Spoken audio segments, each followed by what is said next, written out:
ഒഡീഷയിലെ കിയോഞ്ചർ ജില്ലയിൽ ക്രിസ്ത്യൻ വിശ്വാസം സ്വീകരിച്ചതിന്റെ പേരിൽ ഒരു കുടുംബത്തിലെ 3 അംഗങ്ങളെ കോടാലി കൊണ്ട് വെട്ടിക്കൊലപ്പെടുത്തി ബന്ധുക്കൾ. കിയോഞ്ചറിലെ നിയാലി ജരൻ ഗ്രാമത്തിൽ നടന്ന് ഞെട്ടിക്കുന്ന ഈ സംഭവത്തിൽ ജിതേന്ദ്ര സോറൻ, ഭാര്യ മാലതി സോറൻ, 15 വയസ്സ് പ്രായമുള്ള മകൾ സസ്മിത എന്നിവരാണ് കൊല്ലപ്പെട്ടത്. ഞായറാഴ്ച പ്രാർത്ഥന കഴിഞ്ഞ് മടങ്ങിയെത്തിയ കുടുംബത്തിന് നേരെ ബന്ധുക്കളായ ലക്ഷ്മൺ സോറൻ, ബൈദ്യനാഥ് സോറൻ, സുദാം സോറൻ എന്നിവർ ചേർന്ന് ആക്രമണം അഴിച്ചുവിടുകയായിരുന്നു.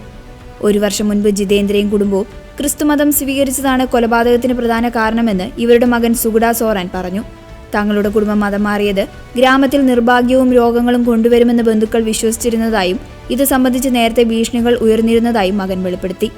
എന്നാൽ ഈ ക്രൂരകൃത്യത്തെ മതപരമായ വിദ്വേഷത്തിന്റെ പേരിൽ നടന്ന കൊലപാതകമായി കാണുന്നതിന് പകരം വെറുമൊരു ഭൂമി തർക്കമായി ചിത്രീകരിക്കാനാണ് പ്രാദേശിക പോലീസ് ശ്രമിക്കുന്നതെന്ന് മനുഷ്യാവകാശ സംഘടനയായ CSW ആരോപിച്ചു.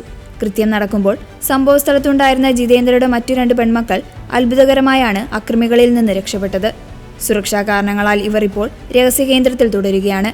ഗ്രാമത്തിലെ മറ്റു ക്രൈസ്തവ കുടുംബങ്ങളും കടുത്ത ഭീഷണിയിലാണെന്ന് CSW റിപ്പോർട്ടുകൾ വ്യക്തമാക്കുന്നു.